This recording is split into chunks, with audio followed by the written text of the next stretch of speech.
Have you ever looked at the price of a new game and thought to yourself, how do these game publishers believe they can get away with charging such insane prices like this? Recently, I was shopping at a mall. It was terrible. There's way too many people and I wanted to scream, but anyways, I went into GameStop because I wanted to return a busted controller. I stood there in line, looking at the prices of the new games while I waited, and I felt like I was going insane. Tears of the Kingdom was $114 Canadian. Call of Duty Black Ops 7 was over $80. I looked at all of these prices, from the consoles being sold, the peripherals, the games themselves, and more, and I just realized in that moment, this cannot be sustainable. There's no way. And then you have Ubisoft, who is now complaining, saying that nobody is wanting to buy their games and it's affecting their bottom line. Is there truth to their woes, or is it something more? Well, that's what I want to explore today. This comes from Rock Paper Shotgun. People are playing fewer games and new releases are struggling, says Ubisoft UK, warning of falling revenues. Yeah, Ubisoft of all people is now complaining about this again, which doesn't really surprise me, but proves that this is a problem even at the higher echelons of game development. So why are people buying less games? As Rock Paper Shotgun says here, Ubisoft's UK publishing arm have filed a strategic report for the year ending March 2025 in which they warn that they expect yearly revenue to fall in the current fiscal year ending March 2026. They attributed this partly to slumping sales of physical copies of games and more broadly to the fact that people are fixating on a fistful of mega popular games at the expense of all others, with subscription and streaming services like Microsoft's Game Pass making all of us feel less inclined to buy individual new games. Ubisoft then continues. The traditional full game model of selling a single 50 to 60 euro game to a consumer as a one-time purchase continues to become less ubiquitous, with multiple game subscription services, long-running games as a service titles, free-to-play games, and cloud streaming offers all providing new and attractive ways for consumers to access gaming content. Ubisoft then continues with this. Consumers are playing fewer games, playing them for longer, and as a result, outside of a few notable exceptions, many new games are struggling to stand out and achieve the sales they may have once had, while the market is more volatile and the potential for any specific title less predictable as a result. Interesting. So Ubisoft genuinely believes that the vast majority of players are simply not buying new games. Of course, they have, ignored the plentiful of games that are new that are doing well, from Arc Raiders, Expedition 33, Silksong, and more, that have all sold in the millions already despite not being full price. Of course, these games are seen as anomalies, mostly because not only are they cheaper to buy, but they also don't follow the exact models of these other games. Well, sure, Arc Raiders is an always online live service shooter game, but it's more so like Helldivers 2 in terms of how it operates than say something like Call of Duty and, Warzone. Regardless, what we're seeing is a lot of games that are breaking through into success that have something in common. They're nothing like AAA, and more importantly, they're nothing like what Ubisoft offers these days. Ubisoft has been in the news recently already, which I covered in a video a few videos back, where Ubisoft believed that they were going to be able to swindle the public into thinking that they were actually doing well, when in actuality, they were caught lying and trying to swindle their actual profits to make them seem like they were doing better than they actually were. This reminds me of the now infamous tone-deaf story of when Ubisoft's director of subscriptions, whose name is Philippe Tremblay, which is this guy here in this GameIndustry.biz article, by the way, claiming that players should become comfortable with not owning their games. You probably remember this, but this statement has been nothing short of disastrous for Ubisoft, especially considering that Philippe said this well before games like Assassin's Creed Shadows were even available to buy yet. So Ubisoft had the audacity to believe that they, out of any publisher, I guess, could have the power and leeway to pull such a stupid gotcha over their users. Ubisoft of all things, really? The people whose games are all practically the same thing? Even Watch Dogs, way back in 2014, might as well have been called Assassin's Rainbow Creed Splinter Cell Odyssey, since the Watch Dogs franchise felt more like an amalgamation of every Ubisoft ever, besides being its own unique thing pretty much. Nothing they were making felt unique anymore. It's just retreads and remixes of what they claim has worked in the past, to the point where the sauce, if you will, has gone from being so unique and tasty to becoming this gray, unknowable slop instead. That same Philippe Tremblay, the guy who said you should get comfortable owning nothing, had more to say back then, which also ties beautifully into Ubisoft now panicking that nobody is buying their games. Here's what Philippe said. When we look at how gamers engage with our different games, we see that our back catalog is still very active and alive. alive. So we saw an opportunity to offer these worlds to our consumers for a lower fee, and this is a response to the behavior that we saw from players. That's true, because you had websites running damage control recently like Games Radar here who attempted to claim that Assassin's Creed Shadows was overperforming, but this was typical journalist-coded language like always. You see, the actual truth was that the franchise known as Assassin's Creed, yeah, it was overperforming, but that was in the older titles. Your Origins, your Valhallas, Odysseys, Mirages, Assassin's Creed 2, Black Flag, because those games, for the majority of them anyways, are totally serviceable games that offer experiences that are unique in landscapes you don't really often get to visit in video games. But those 4 more recent games I mentioned, they all did very well for Ubisoft, yet when you compare them to say Shadows, they also have something that Shadows did not, which was that those games, I mean Origins, Valhalla, Odyssey, and Mirage, were not really full of stupid identity politics like Shadows. Okay, sure, Valhalla had some of that, true. They infamously, like Odyssey, marketed their games with the male variants of their heroes, while still claiming that the female variants were instead the canon choices, which was just kind of funny and stupid to me. It was Ubisoft doing like they usually do, trying to play both sides as they always do. But this rings true to Philippe Tremblay and his employer. People are playing Ubisoft games to a degree, but the key here is they are not buying those games, and neither are they buying or playing the newer titles as frequently as they are the older ones. And the reason, I think we can all agree, is simple. I think we can all with pretty good accuracy say that older games are almost unanimously better than newer ones for the most part, because nothing released today is really going to rival, say, Skyrim, Dark Souls, or say, I don't know, even Legend of Zelda Ocarina of Time. It just isn't really going to happen. Sure, there's bright spots here and there, but I do think games back in the day were still objectively better than they are now. Way less monetization, basically zero political slop. They were just video games first, set in fictional worlds that actually felt like, oh, I don't know, something called escapism. Maybe you heard about it, but Ubisoft used to understand this concept themselves too, which is why, like they said, people are playing Mirage and Origins or Odyssey, but Shadows, that's the one that underperformed. Even though Ubisoft wants to claim actually it was a success when it really wasn't, as Tech4Gamers reported here. Shadows sold less than Origins, Valhalla, Odyssey, and Mirage, which doesn't surprise me at all because objectively all 4 of those games are much, much better than Shadows in really every single way. Ubisoft's way of making things is tired, let's be honest, okay? It's why they keep on failing. In case you don't know, Ubisoft flat out admitted years ago that their pivot to an action RPG structure with like stat-based armor and weapons for Assassin's Creed was only because of how successful The Witcher 3 was. Ubisoft even admitted in 2020 they literally wanted Assassin's Creed Valhalla to be The Witcher 3 pretty much, as seen here from PC Gamer, again, all the way back in 2020. Yeah, Ubisoft's pivot to making Assassin's Creed into an RPG that wasn't even an original idea. They've instead been chasing that design of The Witcher 3 for about a decade now, with Shadows as well mimicking that too. It's kind of pathetic, isn't it? Especially considering despite making not one, but multiple RPG-centered Assassin's Creed games, then none of them can even come close to The Witcher 3 in really any meaningful way. Why is that? Well, it's pretty simple. It comes down to really the writing at Ubisoft that suffers more than anything else under the weight of, well, everything else they do pretty much. Sure, Valhalla sold like hotcakes, but it did release during the pandemic, which was, let's be honest, a unique situation too. But now Shadows hasn't even reached half of what Valhalla did in a similar time frame, and as someone who has also 100%ed all the RPG Assassin's Creed games, because to me, the Assassin's Creed franchise, honestly, it's like my junk food in terms of video games. I admit, I can confidently say while parts of these games are pretty good, that no, they do not reach the level of writing or say legendary status that they want, which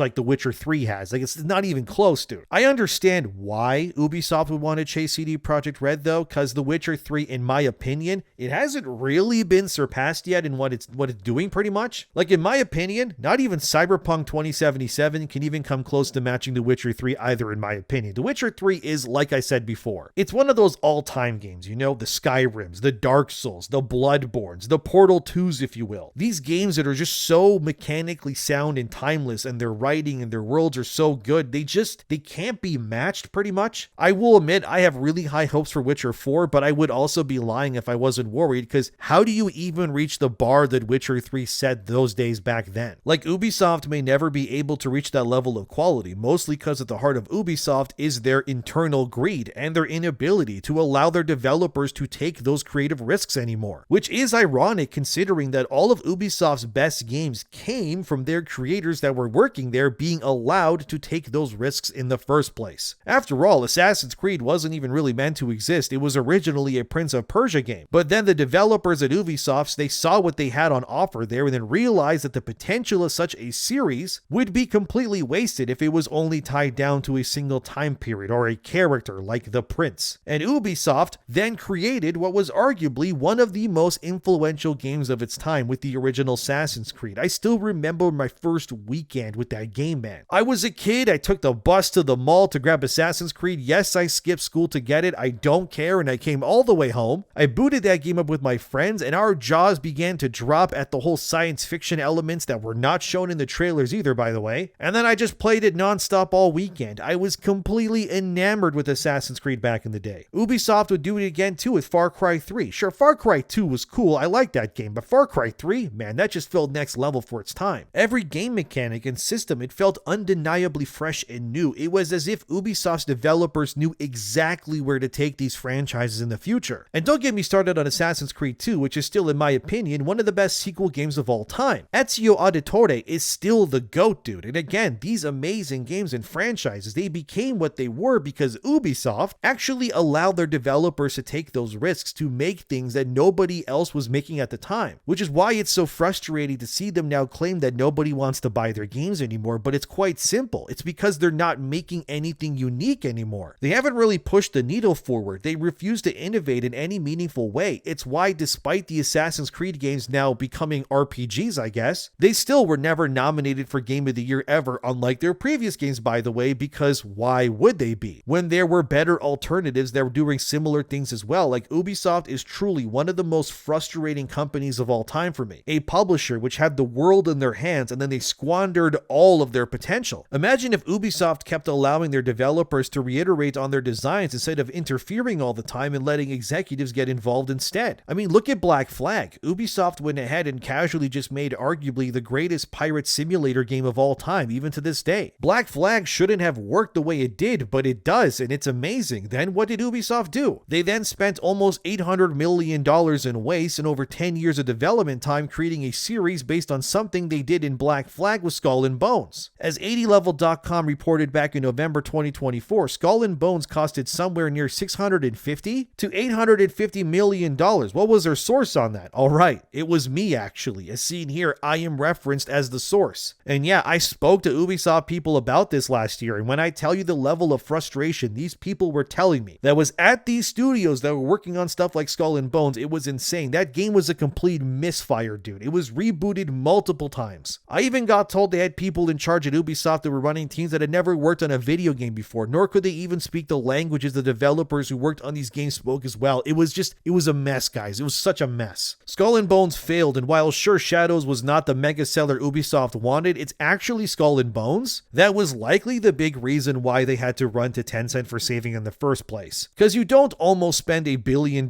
making something nobody wants and then don't face the consequences, but that's Ubisoft for you. They used to be the heroes of game design, the true guiding light. Now they just chase trends and they can't even really do that very well. I'm telling you guys, Tencent can't own these people soon enough, man. Although, to Ubisoft's credit, even Vice then admits that people are just not buying games like they used to, as seen here. Although this study that Vice references comes from Circana, so I don't know how much I believe it, since Circana also claimed that games like Assassin's Creed Shadows did very well when in reality it didn't. That's the same Circana, by the way, too, who claimed that Dragon Age Veilguard did well at release, only for that game to massively bomb. So I apologize in advance if I don't exactly believe much of what Circana ever has to say, but apparently anyways, according to Vice, Circana said as seen there that 63% of American players buy 2 or less games per year, which yeah, I believe that. I already know I'm in the minority here because I buy way more than that. Do I buy games I'll likely never play? Absolutely, okay, I admit it. It's an addiction, I know, I'm at fault there. But look, the truth is that people do not buy many games, mostly because again, they're just too much money these days. And if all you can buy is 2 games a year, the likelihood of one of those purchases being some Ubisoft shovelware game is not very high either. I know people that don't buy anything until the games they want are like 70 to 80% off at least. It just is what it is. The only way you can get people to break these habits is by making things they genuinely don't feel as if they can live without no matter what when it releases. Vice then shared Matt Piscatella of Circana's chart, which is here on screen, but again, this is the same guy who said that Shadows and Veilguard sold well, despite not being true, so take anything said here with a whole bottle of salt pretty much. But look, people do buy games. The fact is that they just don't want to buy Ubisoft games because, well, they're not very good these days. And they're predatory and full of slop and politics these days, and they do dumb crossovers that make little sense in the world of, say, Assassin's Creed. For example, recently, Ubisoft is adding an Attack on Titan crossover skin thing to Shadows. Yeah, this makes no sense, I know. Why is Attack on Titan in feudal Japan in Assassin's Creed? I already know people will say, but Assassin's Creed did crossovers with Final Fantasy in the past too. Yeah, they did, and that was also stupid, because why is Noctis from Final Fantasy 15 having stuff showing up in Assassin's Creed Origins in like Egypt of all places? I kind of draw my line with Ubisoft and Assassin's Creed if they can't reasonably explain why things can exist in that world, at least to some degree. Let's say in like Odyssey, when the Cyclops showed up, they wrote it off as being some weird Isu experiment made by the first civilization. Still pretty dumb, but at least they tried to explain it. But Final Fantasy or say Attack on Titan showing up in this franchise it makes no sense. This is not Fortnite. And it makes even less sense why Noway is looking like Mikasa Ackerman. Like, Ubisoft really doesn't understand their audience. Because just look at this clip of Assassin's Creed's Attack on Titan crossover. You thought it was just a skin? No, dude, a literal Titan just shows up in like a quest, I guess, in feudal Japan, and Yasuke runs away from him. I'm not even kidding. Like, watch this clip. It is over.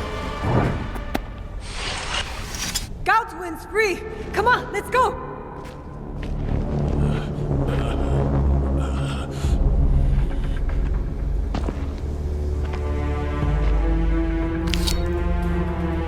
I shall ascend!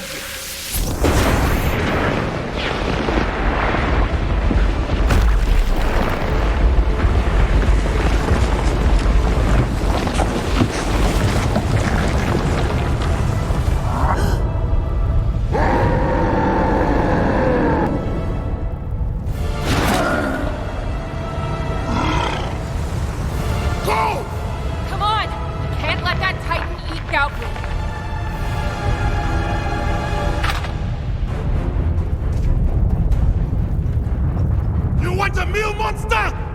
Come and get it!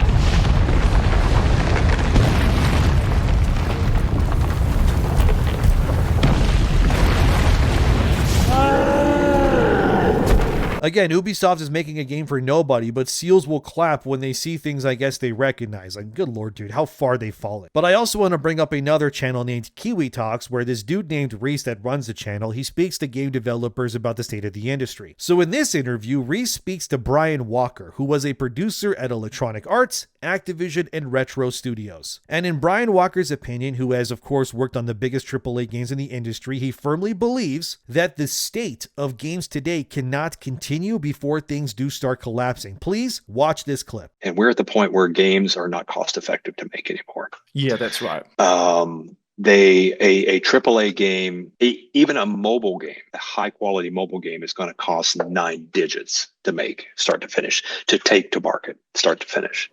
Jeez. Yeah, 9 digits. So every swing is a very expensive and very critical one. And AAA, you're looking at Hollywood blockbuster budget numbers for a AAA game easily. And the amount of sales that you have to generate from these games at this point is astronomical. And the sales are not increasing as much as the costs are. The expectations for more content, bigger content, more detailed content. And this is as we're kind of shifting over into the next generation of hardware. This is why you see so many offerings like season passes and so many so much emphasis on post-launch downloadable content, game stores and things like that, because that's how you make your money. It's the initial price of the retail, or the initial offering that you download to start with, that doesn't cover the budget. And so the games have to have these secondary ongoing streams of revenue to have any hope of representing a solid return on investment. I think I remember Mike Wicken saying to me that I think $100 million you'd have to sell 2.5 million units. Is that the rough? More than that. Really? Yeah. Oh, yeah. Well, you got to figure out the first party, the first stores where you're going to download the game initially. They're taking 30% right there. Yeah, that's true. That's true. Yeah. And then if you're that's $100 million budget, you probably have got to move about 6 million to break even. 6 million on $100 million budget. Yeah.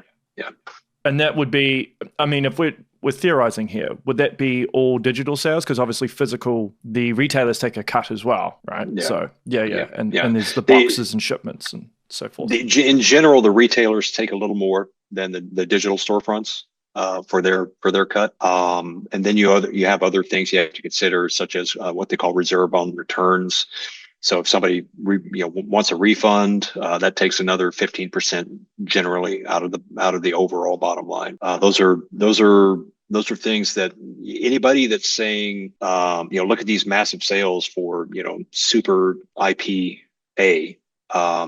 Once you start doing the numbers, you realize that massive sales are what you have to be, even hit the bottom rung of success at these days. So as you saw, Brian believes that the AAA bubble is bursting because it's just not affordable anymore. Interesting also that he says that a $100 million game must get at least 6 million copies to break even these days. But how can that be true? Circana told me that Ghost of Yote was a success for only 3 million copies sold. How could they lie to me like this, Brian? Oh, right. Because the truth is obviously not convenient to these types if they can't push the narrative they want. Look, guys, the industry is definitely feeling the pinch. If Black Ops 7 can't resonate with players and has a massive drop in sales, like what can Ubisoft even do then? I'm sure Black Flag's remake will sell when it apparently arrives earlier next year, although that really depends on whether they don't mess anything up or ruin the remake of Black Flag in some way. If it's just a one-to-one remake with no stupid current day nonsense in it, yeah, they'll have a winner on their hands. If they start censoring everything and making Edward Kenway some PC principal guy from South Park, it's gonna be cooked. But we'll have to wait with that one. But even with the Prince of Persia Sands of Time remake recently, Ubisoft admitted, as Video Games Chronicle reports here, they're now changing Farah, that's the companion of the prince in the game, to now be a strong female character that you don't need to protect anymore. Ah, good. More changes nobody asked for, and yet another remake from Ubisoft. They really can't help themselves no matter what they do these days. Even manga lawyers shared new updated looks of the prince and Farah in the remake. Like, look at this, man. What did they do to them? How does the original game have more sauce and style than the remake? They stripped it of everything that made Prince of Persia unique. Now they just look like background NPCs in like Assassin's Creed Mirage. We really gotta stop removing cool art styles from older games when these remakes happen, man. Prince of Persia is supposed to look timeless. Now Ubisoft turned it into Assassin's Creed AI slop. Like, what are we doing over there, guys? Like, we could have had a Prince of Persia remake that actually looked like the CGI cutscenes back then on the GameCube in real time now with how far graphics have progressed, but instead we get realism again, which will undoubtedly cause these sorts of games to just age much worse over time. Like, Ubisoft, you guys are really good at one thing, I will admit, and that's disappointing your fans, because how did you guys fumble the remake of Prince of Persia not once, but twice? And then go back to the drawing board only to fumble it even further, but circling this all the way back to the beginning where Ubisoft was complaining that nobody was buying their games? What can you really expect when you underdeliver constantly, you ruin your remakes, and you tell players to get comfortable with not even owning your games when they do buy them? How such a typhoon of ideas got swirled into the cake that is Ubisoft's design philosophy, I will never not be confused and annoyed by, and that Prince of Persia remake is already going to bomb just by looking at it. And with that one producer saying due to ballooning budgets that games need even more sales now to break even when people are buying less, it just tells me one thing, that the bubble is going to burst soon, and when it does, the industry is going to be in flames. We need games to return to being smaller and cheaper again. No more of these, you can run across a whole country aimlessly nonsense stuff. Just bring back real level design, actual replayability, and for the love of God, unique art styles that don't look like they were designed by committee like Prince of Persia looks. But what do you think? Is Ubisoft the victim here, or are they tone deaf? Let me know. Thanks for watching. Subscribe. Oh, and Ubisoft, if that's what you guys are doing to Prince of Persia, for the love of God, I am now worried what you guys are going to do to Black Flag's remake. Please don't mess that up. But man, what has happened to this company? But anyways, guys, see ya.